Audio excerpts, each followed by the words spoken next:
All right, let's jump into it today. We're looking at some expressions from Andalusia in Spain. Wonderful. And specifically, we're going to be focusing on colloquialisms. Okay. So you know those little sayings that you don't really find in textbooks Right. and that you might hear people saying out in the world. Uh-huh. And we are going to be using a video by Jaime Lara, who is a Spanish teacher on YouTube. Right. And we're going to be diving into his video where he talks about 9 different expressions. 9 wonderful expressions. 9. 9 expressions. And I think what's really cool about these expressions is that they really give us a window into I think so too. Andalusian culture and history. Yeah, they're not just words, right? They're like little pieces of their identity and their background. Yeah, and Jaime even highlights that sometimes they're grammatically incorrect. Oh, yeah. But everybody uses them anyway. That's how language works. Exactly. It's a living, breathing thing. It changes, adapts, it evolves. So our first expression is dar coraje. Ooh, dar coraje, which means to cause anger, frustration, or annoyance. So if somebody is really getting on your nerves, you could say they're bando coraje. Exactly. Precisely. That's a perfect way to use it. And, in the video, Jaime uses the example of like someone not doing the dishes. Okay. And it's just like, oh, you're giving me coraje. But it can apply to any situation where someone's really getting under your skin. Gotcha. Okay, so that one's going in my back pocket. I like that one a lot, dar coraje. Yeah, write it down. Now this one's interesting. Quedar or estar ni quedado. Ooh. Now this one is all about perfection. When something is just perfectly done, it's as if it's been nickel-plated. Ooh, I like that. Yeah, niquelado. So it's like everything is in its right place. It's polished to a shine. Yeah, I see it. And is that kind of like saying something is todo guapo? Todo guapo, exactly. Like totally good looking. I like these visuals. Yeah. Now this one I thought was interesting because Jaime mentioned that it's not even in the dictionary. I know, right? Hacer pelúa. Hacer pelúa, which means it is very cold, and the fact that it's not even in the dictionary makes it even better, in my opinion. I know. It's like it's slang on top of slang. Yeah. Right? Like it's like we who know. Yeah. And so the synonym for this is hasarasca. Hasarasca, that's right. Yeah. So both of them kind of evoke this feeling of like harsh, biting cold, the kind that chills you to the bone. Right. And it's interesting too because language reflects the place that it's from. Yeah, for sure. So these words, kind of hint at the fact that sometimes it gets very cold in Andalusia. Yeah. Yeah, they have some pretty harsh winters in some parts. Okay. Hacer pelúa, so hasarasca. I like those a lot. Good ones. All right. So now we have 3 different expressions that mean the same thing to play dumb. Yes. Hacerse el longhi, hacerse el sueco, hacerse el loco. So why so many different ways to say this? Why so many? Well, it's like having different shades of meaning for a single color. So longi suggests like distance or aloofness, whereas sueco literally means Swedish. And there's a fun little story behind that we'll talk about later. Interesting. And then loco is more like feigning craziness. So like you're purposely acting crazy to play dumb. Oh, so it's like almost like 3 different levels of playing dumb? Yes, different shades. Okay, gotcha. Now, I am intrigued about the Swedish connection. Oh, me too. We'll get there. We'll have to get there. But our next one is dar pal pelo or para el pelo, and this one has a double meaning. Double meaning. Oh, yes, this one is good.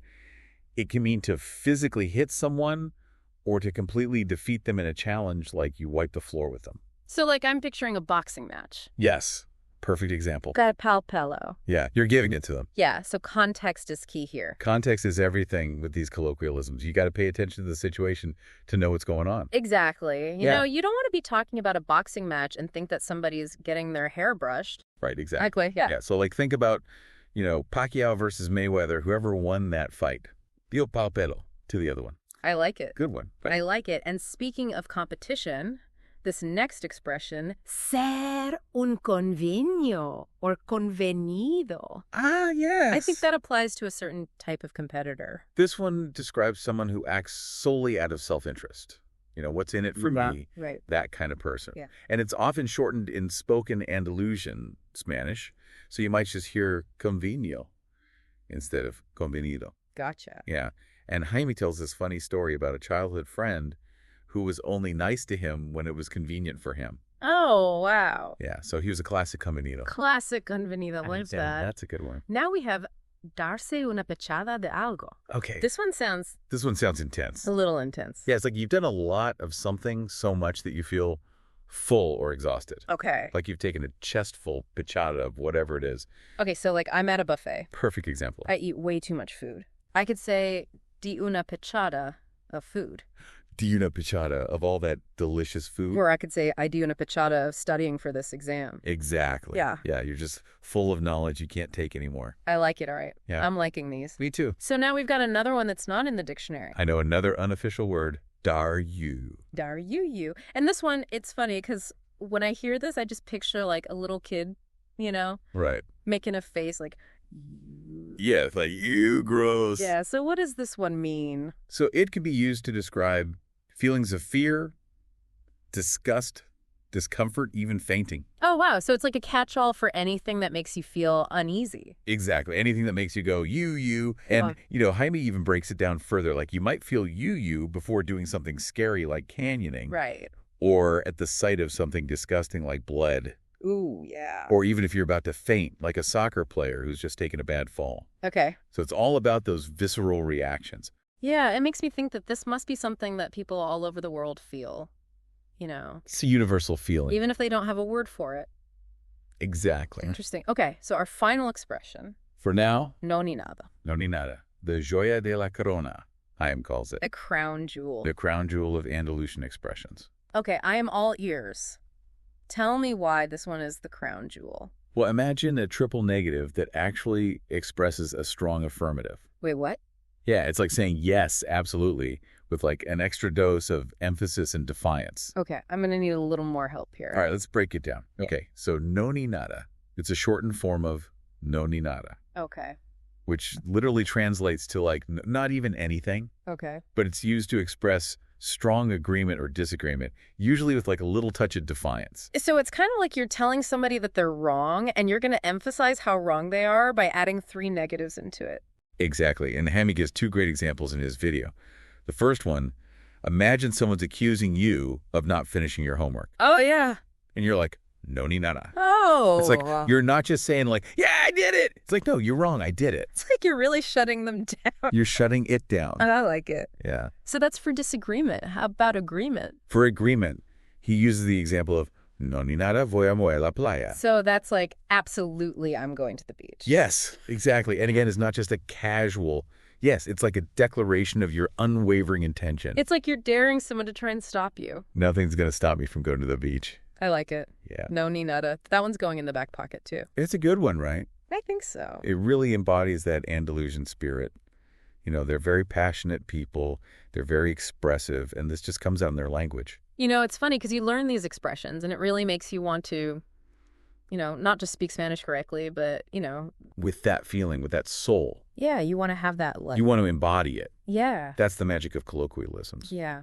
I think they go beyond textbook grammar and vocabulary, and they give you an insight into like the spirit of the language and its speakers. Right. And it makes you realize that, you know, learning a language is about so much more than just memorizing words. It's really about absorbing a culture, understanding its nuances, and, you know, even maybe adopting a little bit of its personality. Absolutely. And it's about recognizing that language is constantly evolving, right? Like these colloquialisms, even the ones that are grammatically incorrect, they're a testament to that. They're a reminder that language is a living thing and it's shaped by the people who use it. You know, and it's important, I think, to reiterate what Tommy said in the video. You know, these expressions are for spoken Spanish, not formal writing. Right. It's like having different sets of clothes for different occasions. Exactly. You wouldn't show up to a business meeting in a swimsuit. Yeah. Just like you wouldn't use, you know, no ni nada in a business email. Exactly. Right. But in casual conversations, using these expressions can show that you're not just a language learner. You're someone who like appreciates the nuances and the richness of the language. It's like having a secret handshake with native speakers. I like that secret handshake. That's a good way to put it. Yeah. So I think for any of our listeners out there who are,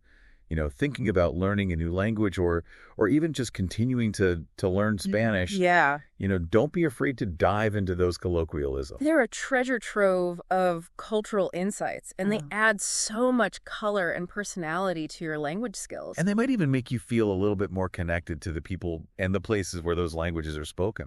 I think so, too, because at the end of the day, language is all about connection, isn't it? Yeah, I think you're right. So speaking of connection, you know, we talked about hacerse el sueco earlier. Oh, yeah. And it means to play dumb, but why the Swede? Like, is there a story behind that? There is. It's thought to stem from a time when Sweden was like relatively unknown to many Spaniards. So to play the Swede was basically like pretending to be from a distant, unfamiliar land, and you're feigning ignorance of the local customs or language. Oh, that's so interesting. Right. It's like a little historical tidbit. It really makes you wonder how many other expressions have like, these interesting little backstories. I know, right? It's like a little treasure hunt. Yeah, just waiting to be uncovered. And I think, that's part of what makes learning languages so rewarding. It's like you're peeling back the layers of an onion. Ooh, I like that analogy. And you're discovering these new depths and complexities and, with each expression that you learn. Yeah, it's a journey of continuous discovery. Yeah. So for our listener, what's something that you can take away from this deep dive into Andalusian expressions? Well, I think it's more than just a list of words and their meanings. It's a glimpse into the heart of Andalusian culture. Right. Like we've been given a key. The key. To unlock, this code. Yeah, a secret code. The secret code of Andalusia. That's a great way to put it. And it's a way to understand the humor, the passion, the directness of the Andalusian people. Absolutely. And even if you never traveled to Andalusia, yeah, learning these expressions can enrich your understanding of Spanish as a whole. Right. It's a reminder that there's so much diversity within languages and how they evolve and adapt to reflect different regions and cultures. Yeah, I'm already thinking about how I can sprinkle some of these into my conversations. I love that. Maybe I'll try the no ni nada next time I'm feeling extra determined about something. You should go for it. Embrace that Andalusian spirit. And you know what? If I make a mistake, I make a mistake. It's all part of the process. Absolutely. Language learning is a journey. Yeah. And the stumbles are all part of the fun. And sometimes those stumbles lead to some pretty memorable learning experiences. I agree. And you know what? You never know. You might even inspire somebody else to start, exploring It's true. these hidden gems of language and culture. Yeah. Share that passion for language. Exactly. All right. So as we wrap up this deep dive, what's one final thought that you would leave our listener with? One final thought, I would say. Think about your own language and culture. Okay. What are some colloquialisms that you would share with someone who's learning your language? What expressions capture the essence of who you are and where you come from? That is a great question. And it really makes you think that, we all have these little joya de la corona, these special words and phrases that hold, such deep meaning and connection. Absolutely. They're like little treasures. They are. And maybe, just maybe, by sharing those treasures, we can build bridges of understanding and appreciation across languages and cultures. I think so, too. That's beautifully said. And on that note, we'll say hasta luego. Yeah. Keep exploring, keep learning, and keep diving deep into the fascinating world of language. Yeah, it's like we've almost been given the secret, decoder ring to understand these people. That's a good way to look at it. Yeah. Like you can unlock their humor and their passion and their directness just through these expressions. Yeah, and even if you never traveled to Andalusia, right, just learning these expressions can really, I think, improve your understanding of Spanish as a whole. Yeah, it shows you how much diversity there is within languages and how they evolve and adapt, to match the different places and cultures where they're spoken. Yeah, I'm already trying to think of, how I can work these into conversation. Me too. Maybe I'll try no ni nada next time I'm feeling really strongly about something. I think you should go for it. Yeah. Embrace that Andalusian spirit. And if I make a mistake, I make a mistake. That's all right. It's all part of the process. Exactly. It's all part of the journey. And sometimes those mistakes make the best stories later. Yeah. And you know what? You never know. You might inspire somebody else. That's true. To start exploring these hidden gems of language. That's a beautiful thing. Yeah. So as we wrap up this deep dive, what's one final thought that you want to leave our listener with? One final thought. I'd say think about your own language and your own culture. What are some colloquialisms that you would want to share with someone who is learning your language? What expressions capture, who you are and where you come from? That's such a good question to think about, and it makes me realize that we all have these special words and phrases, that hold so much meaning. You do. They're like little treasures that we carry with us. Yeah, and maybe by sharing those treasures, right, we can all learn to understand each other a little bit better. I think so too. It's all about building bridges and connecting with each other. That's beautifully said. And on that note, we'll say hasta luego. Yeah. Keep exploring, keep learning, and keep diving deep into the fascinating world of language.